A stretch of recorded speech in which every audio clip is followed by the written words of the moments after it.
Rebirth your body. Yeah. Chakras align.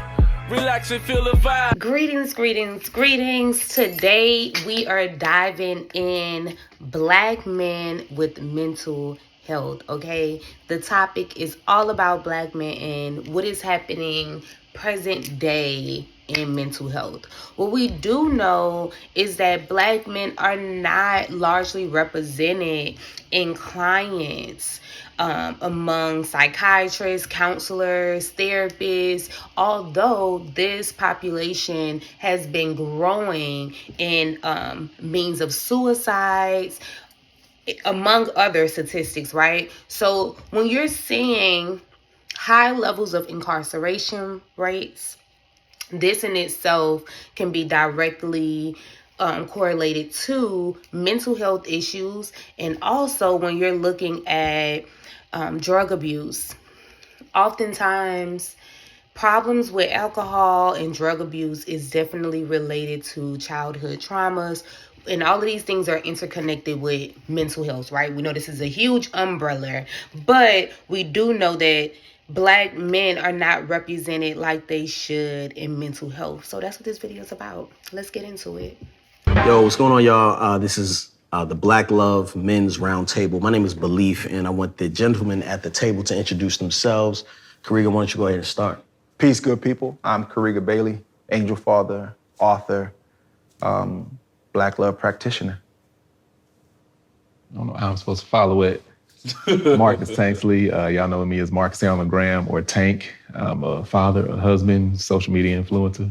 What's up, y'all? My name is Lawrence Robinson. I'm an actor, father. Yeah.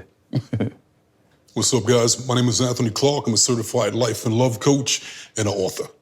Yeah, so today we're going to be discussing mental health, physical health, and I just want you guys to tell me, and anybody can start, I want you to tell me when you recognized that you needed help, right? You were at your lowest, and I want you to tell me maybe who is the one that helped you recognize that. I'll go ahead and start. So there was a period of time where, I had moved to California. I'm out here working my way up, the corporate ladder. And then my last job that I had, I was striving for a particular position. Really, really wanted to get there. So I ended up getting this position, and a year before I got this position, my dad passed. So I'm in this position, in a new position, still dealing with that, not really realizing it, on top of being in a position where, up until that point, 18 years before, I was a man. I knew exactly what to do. I'm in this position because of my experience. However, in this particular job, this field, I don't know what's going on. I'm still learning everything. So I'm like green again. I'm like, I ain't been green for 18 years. What is this? So going through that, then I'll fast forward a little bit. I had a conversation one day. I met a guy who had been in this position for quite some time. I was leaving work, came up on him, and I'm like, hey, how's it going? Let me get some feedback from him. At this time, it was probably like 6 months in. Yeah. Maybe a year. And, he's telling me everything about how his day went, how his last couple of weeks have gone, and what the forecast is for the next couple of weeks. And as he's talking, I'm realizing there is no way in hell I'm gonna do this for the rest of my life. There is no way. So coming to that realization in that moment, in that conversation, driving home, having that epiphany, still the lingering effect of losing my dad. And then in the middle of this, we still doing our podcast, me and my wife and everything, vlogging and everything. And I look back, fast forwarding, up until through last year, realized I was extremely depressed. I was going through it. And I thought I was just stressed because of work. Like I lost a whole lot of weight. Yeah. I'm between 220 and 240. Right now I'm like 245. I was down to barely 200 pounds. And on my frame, going back and look at it, you can tell, like my face is shrunken down. And I told my wife, I was like, I was depressed right here. I was looking at a video. I was like, look at my face. I don't even look healthy. Yeah.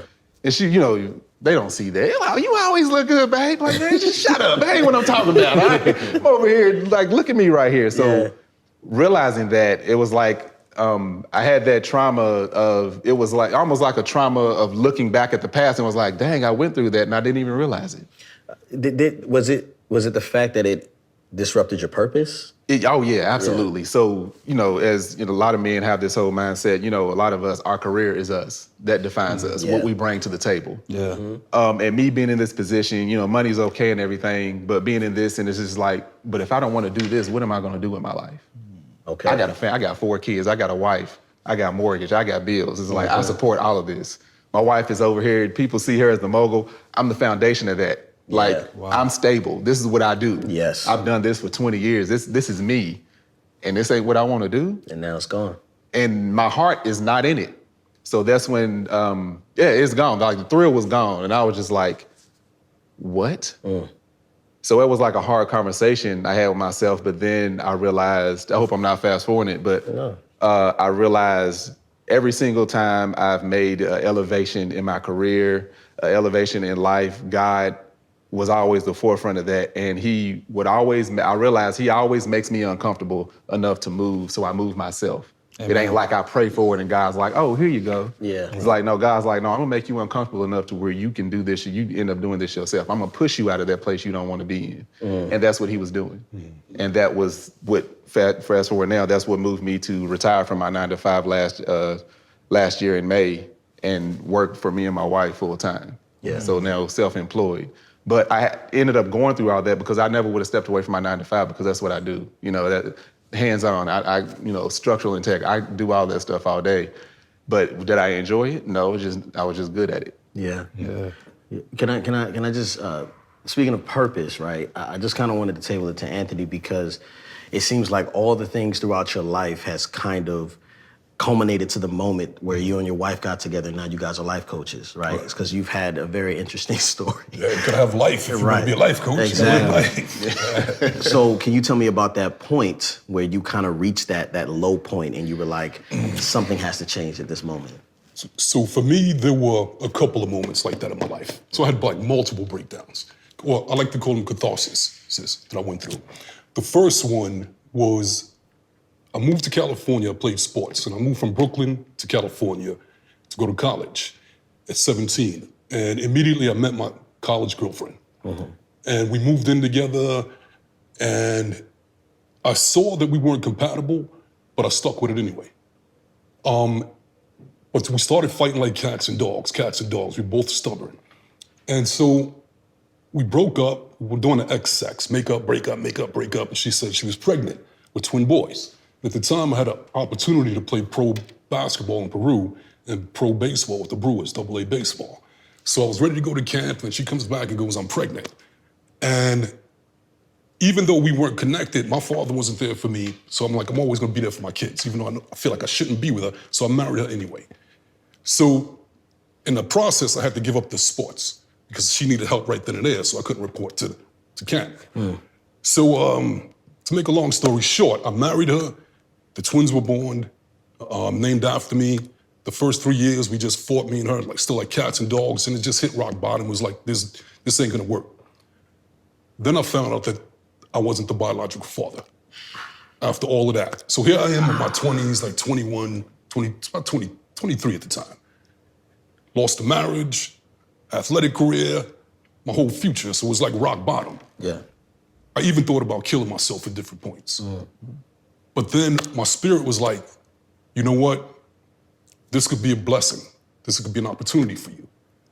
But in order for you to take advantage of it, you gotta get your shit together. You gotta stop blaming everybody else and start looking at yourself. And so I started doing my inner work.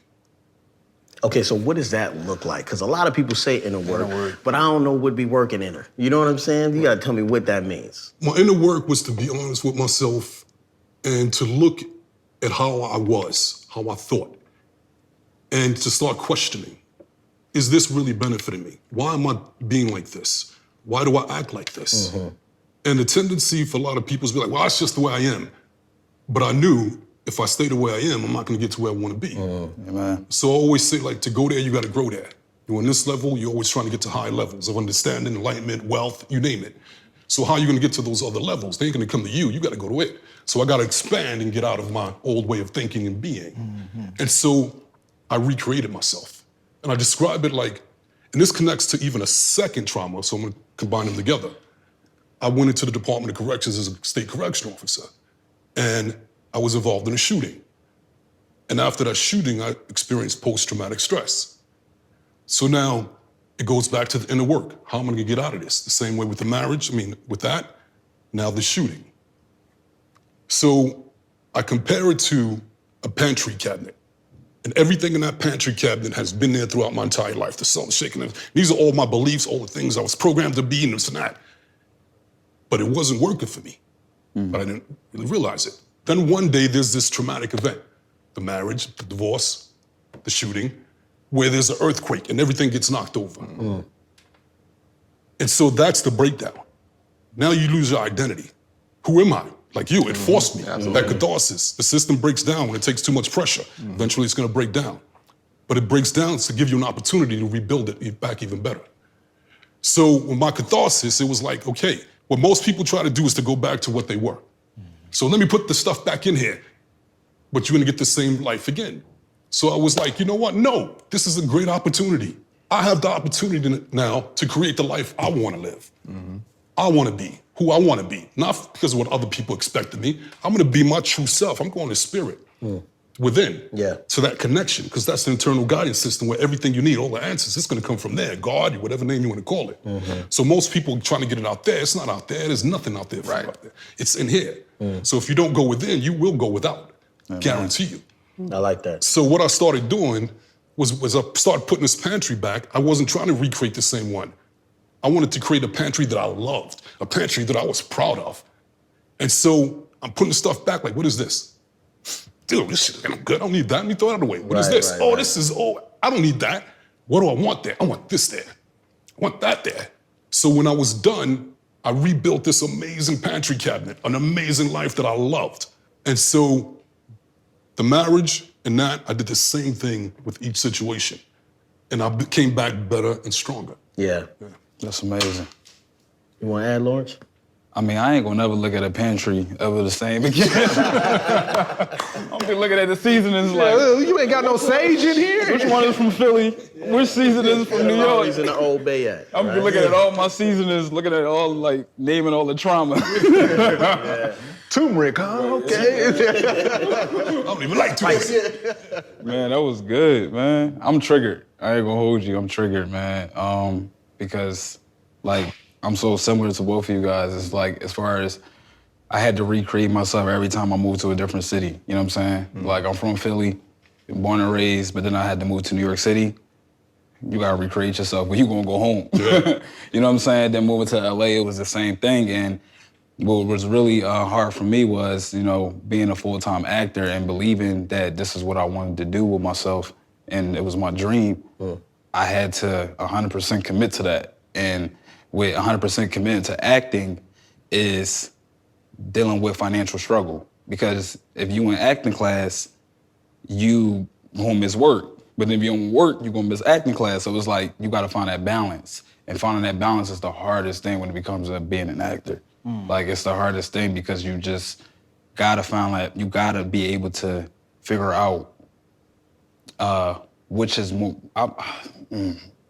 it's like I wanna say what is more important. Yeah, what is more important at the time. And of course, she always comes to my mind. My acting coach, my big sis, you know, Tasha Smith, she gonna come to my mind because when I got to LA, her being my coach, she would always say to me, you have to find a way to sustain yourself. You have to find a way.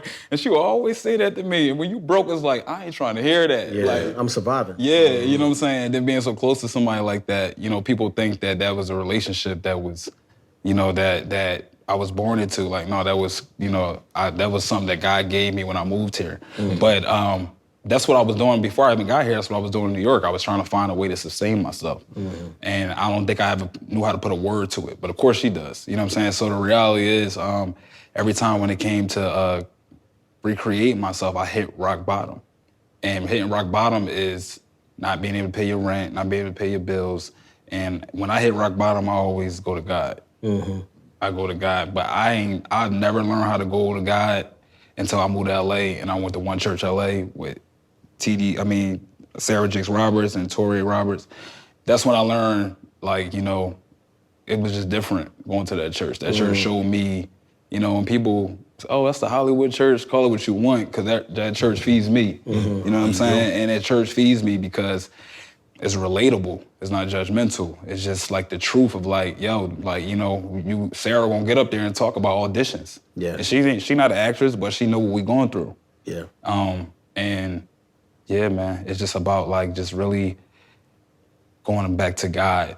That's always where I lead. That's always where I go. And I think it's something beautiful about being able to lean on a community. You know what I'm saying? Yeah. And I know, Kariga, like, you one of them people that'll call me, and even if I don't answer, like, I'm like, man, you know what I'm saying? Like, I know you're calling me to a community and pulling me to a place where you believe better, right? You know, about the people that you interact with. But I think it's because, and you could correct me if I'm wrong, but your foundation, you know, with your family and having such a close-knit community with your brothers, and now, you know, to see how you and your wife, you know what I mean, collaborating the music and all this stuff, can you add to this conversation?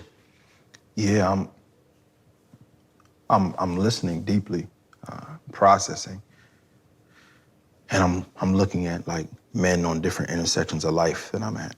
So I'm grateful for the conversation, but I'm also assessing myself within the cipher. And when he started talking about that pantry, I was like, what made him choose the pantry? That's such an interesting place, right? And I do exercise of taking inventory, but my wife would love for me to take better care of the pantry, right? I know it, and I try. But it really made me look at him on an intersection like, damn, homie taking care of the pantry. At least the pantry's organized. Figuratively and literally though, but like living in the partnership.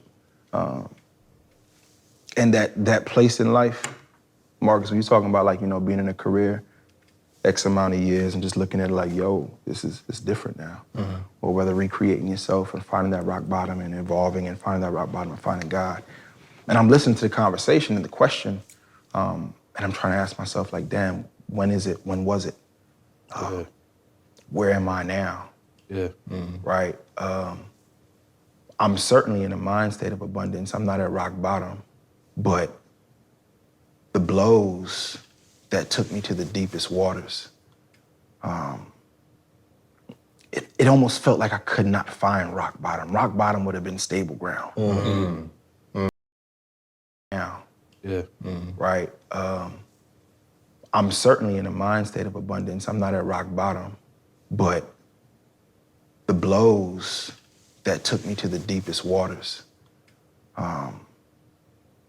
it almost felt like I could not find rock bottom. Rock bottom would have been stable ground. Wow. That's deep. Rock bottom would have been a certain turning point. I've been in the open. I've been in the deep waters, posturing myself for seeing different, seeing abundance, like training my mind to be the first mind that sees abundance and calls abundance rather than being the first voice that creates doubt. But the doubts come from lived experiences. The doubts come from, you know, losing my brother in 2014, gun violence, and the way that the way that it exists around us so much. Yeah. But my intersection of life is I'm not far from it.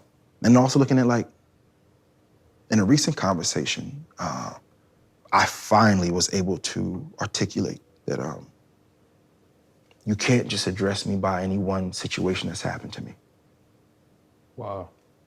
You'll have to address me or have a conversation with me about what has happened to me, but you also must address me as a man that's kept going. It's in my keep going, that's where you find way more about my faith, my intimacy, and really who God is in my life. It's not in my bottom moments. It's in the tenacity, the will to keep going, to keep striving. And it's not like bullish either. Sometimes it's just like this gentle, like relentless incrementalism. But I can't stay here. So when Anthony said, but I can't stay here, this is an invitation to create something new, meet myself a new way. But that does mean that perhaps everything you once was familiar with will no longer be. Who am I outside of this experience? Wow. So I think I'm asking myself that question real time, real life. And I am framing the habits of mind to tell myself, like, you can't pray with a double mind.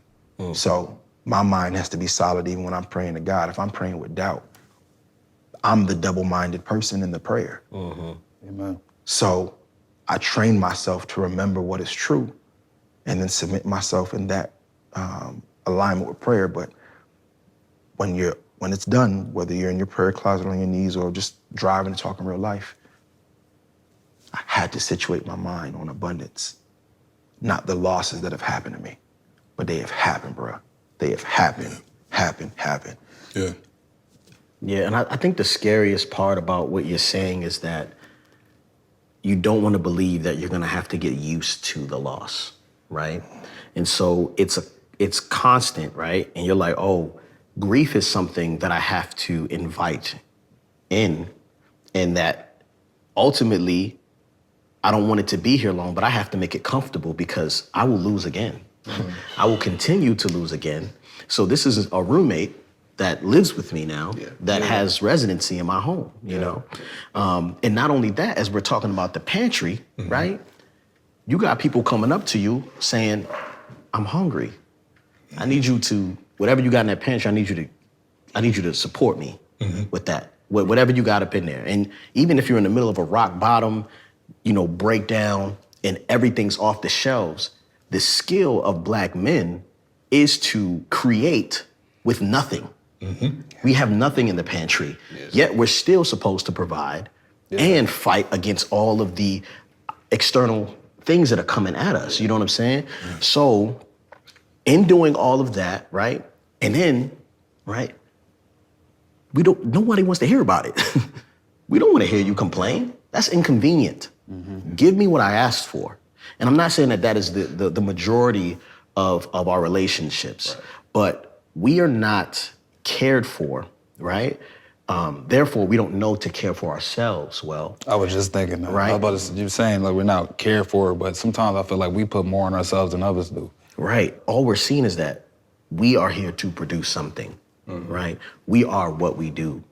And so when you have your foundation shaken, you have your identity and your purpose moved, that place looks like depression. And that is what I'm saying is like, it's okay. You know what I'm saying? Like, I need everyone to know that it's okay, right? To be at the lowest point and just sit, you know? I look back at my childhood and all the traumas and all the deaths and the fact that I didn't expect to live to be 17 growing up in Brooklyn. I'm just same drama, chaos. Broken heart, kids lost, the shootings, this. If you could change any of that, I would not change any of it. Because it made me who I am. And in life, you're gonna have, that's part of life. Nobody's gonna come to life and have everything perfect. Right. So you're gonna have challenges. And it's how you overcome those challenges, and what's gonna make the difference is your perspective on it. And so the life that I live now, I love the life that I live now. But it's because those experiences, those traumas, those negative experiences, those curses, I turned them into blessings. And when you change the way you look at things, the things you look at change. And so it all comes from perspective. Wow. So how are we changing our perspectives, though?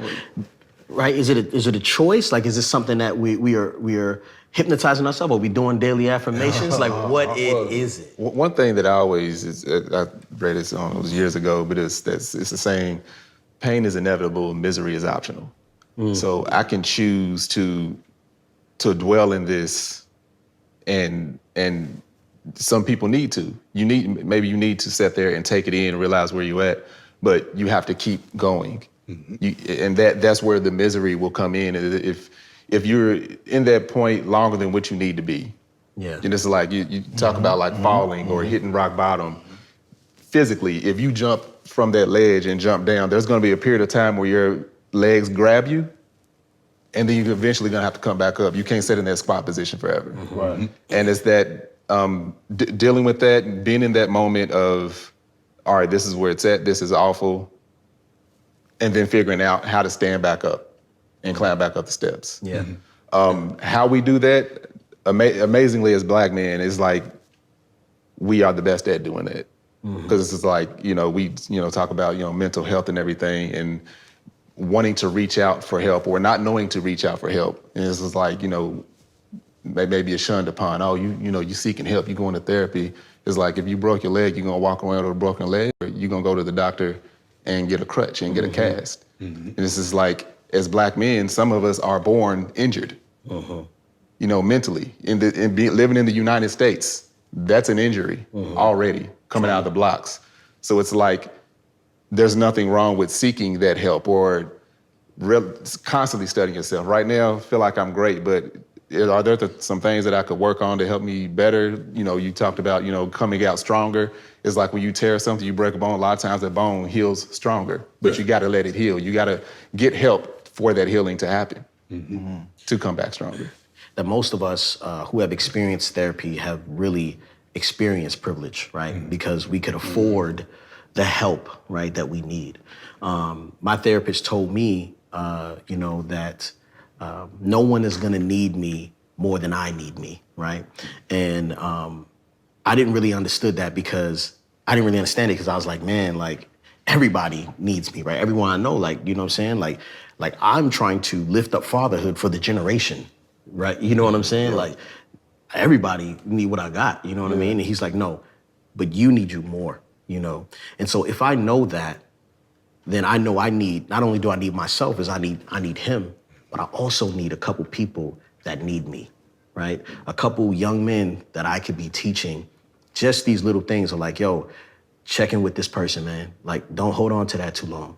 You're gonna have to have this conversation, right? And so that old proverb, like, each one teach one, that is a real thing that I feel like we all should be carrying, you know what I'm saying? I think that's a blessing of fatherhood, though. Right. Because, once I had my son and like seeing him grow up, it made me realize that it wasn't just about me anymore. Because we keep talking about, how to get, fix ourselves and, get rock bottom or realizing, but a lot of people, especially where I'm from, they don't think nothing is wrong. Yeah. They don't think nothing is wrong, you know what I'm saying? And they go through their whole life not even having a clue. They think that depression is normal. Yeah. So it's like having a kid, that's when you realize, I know for me, there's like, all right, you got another responsibility that's not just yourself. And then you start realizing like, yo, I gotta change these things about me in order to show him better. So I think being a Black dad is just like the biggest gift that we can receive as Black men. Yeah. It's like they say, a fish doesn't know he's in water until he gets out of water. So they don't know that they're in a situation, because that's the norm. Right. And that's been the father's norm in generations and generations. And it's like society in our community, they gave us this template to live by. And they said, okay, here's how you should think, act, and be in all of these situations. And if you live up to this template that we created for you, then we're gonna give you kudos, you're gonna get respect and props in the community. If you don't, then you're gonna get ridiculed and you're gonna get dissed. So, and if you see anybody else doing it, ridicule and diss them. So it scares us into living into this template. But that template doesn't serve us. That template actually works against us. And so the key is for us to break that template and go, I'm not living by the template. It goes back to the pantry. I'm gonna recreate it, my own template, and not get stuck in this. The other part that youngsters need to hear in the game is it's all temporary. The naysayers are temporary, right? The template is temporary, the naysayers are temporary, the props are temporary, the kudos are temporary. It's all temporary because you can't do all your growth in that one setting, right? You'll have to experience the discomfort of newness or trying again. This idea, though, that like the hood, like nothing's wrong with it. I think it's I think innately every human being knows something is wrong with it. Yeah, I agree. I wonder what happens to our thinking when we don't think we have the capacity to change it, right? Because if we're really talking and being honest, we're really around the construct of whatever ails us, but let's just say the violence. With all my might, love, and heart, I can say something from the depths of my heart, and it does not solve the problem grand scale. It may make a difference in that instance, Now, that's where the each one teach one comes, right? But we have to be as persistent about creating the world we desire as the problem is persistent about existing. So this conversation is one iteration. We need another one that's happening right on the corner. We need another one that's happening in Philly or whatever, right? Yeah. We need these things to happen inside these spaces and outside these spaces. Because especially with concerning grief and that, you know, that roommate we all have. And like what I've understood deeply about grief is that like, grief is not just like a thing to get back to, but it, like say if you try to busy it away or be productive away, like you pass the time, you don't pass the grief, right? Amen. So the time is going, but the grief you must spend intimate time with. It grows you, it evolves you, and it's so uncomfortable. I know God to be in our discomfort, in our grief, in our restarts, and in the template, all of those things, they're just temporary. And unlocking it so more young folks get to see that sooner, take the jump sooner, take the risk sooner. Amen. Right? It's just like, that's the imperative part. I think like mental health is this idea, there's this clicking clock, and that clock is fake too. It's temporary. There's grace, but we don't know how to see it because you know, that clock is really loud. Wow. All right. Yo, so this has been the Black Love Men's Roundtable. The impact of racial unrest over the past few years has taken a significant mental health toll, especially on the Black community. Data from the American Medical Association shows suicide rates have sharply increased, especially among young Black people. Tonight, Facing Race reporter PJ Randawa explains why mental health experts are struggling to respond. And we do want to warn you, this is a sensitive subject around suicide. Look, it's time to celebrate. Looking at Richard Taylor, Do you see what I see? it's easy to see the warm smile, the confidence, the joy. But look closer, I was able to see my mental health restored. and you'll find the scars and the hurt that came before. Talk about somebody who was at the lowest of lows and the darkest of darks, going through some really tumultuous mental health struggles. I use this tattoo as a reminder to always love myself. It could have ended very badly. It started at the age of 10, when Richard set his sights on a blade. Got home one day from school before my parents got home. I was like, well, maybe if I could just cut some of the fat off of my body, like it would help me. It would change my physical appearance to where my peers wouldn't bully me anymore. It was a cry for help that went unheard. It was minimized, shut down from the standpoint of you're too young to be dealing with this. Your ancestors dealt with worse. As Richard grew up, he appeared on the outside to grow out of some of his problems. I was a standout quarterback in the city of Chicago, playing football, scholarship offers galore. Every time I felt, an immense amount of mental or emotional turmoil, even it out with some kind of physical pain. 10 years later, that pain led him to another blade. Started from here. Scars at the bottom are much larger. This time in his college dorm room. That day, I just kind of was at my wit's end. There were several situations that occurred that led me to a decision to take a blade down my wrist 5 times where the word love now sits. It was my breaking point. These eyes have seen a lot. We've been through a lot. Black Lives Matter. Black people, we've always seen America as our country. We're vested in it. It's just America hasn't seen us as Americans. Omari Salisbury understands how easy it can be to get to a mental health breaking point. All right, good morning, everybody. It's me, Omari Salisbury. During the summer of 2020, Salisbury, the owner of Converge Media, was on the ground in nearly every Seattle protest. We're live back here downtown. Following the murder of George Floyd. I'm a real empathetic person. Like, I really be feeling it. He witnessed the unrest firsthand. Omari was covering protesters on I-5 when a car drove straight into the group. And I remember it vividly, a car entering the empty freeway, going around the barricaded cars, ran right into a group of protesters, killing Summer Taylor and critically injuring Diaz Love. The trauma of that scene, combined with months of social unrest, pushed Omari to his mental limits. For Black people, man, it don't ever go away. Omari made the difficult decision. In order to take care of his mental health, he stepped away from the mic to focus on himself and his community. so many people who walk around with so much pain and so much trauma and so much hurt. Let me help you connect the dots. Let me do my part. You know what I'm saying? Let me bridge that gap. Let me be of service to you, right? That's what I want to do. You know, I want to be of service to our community because I feel it. I feel it. And it never left.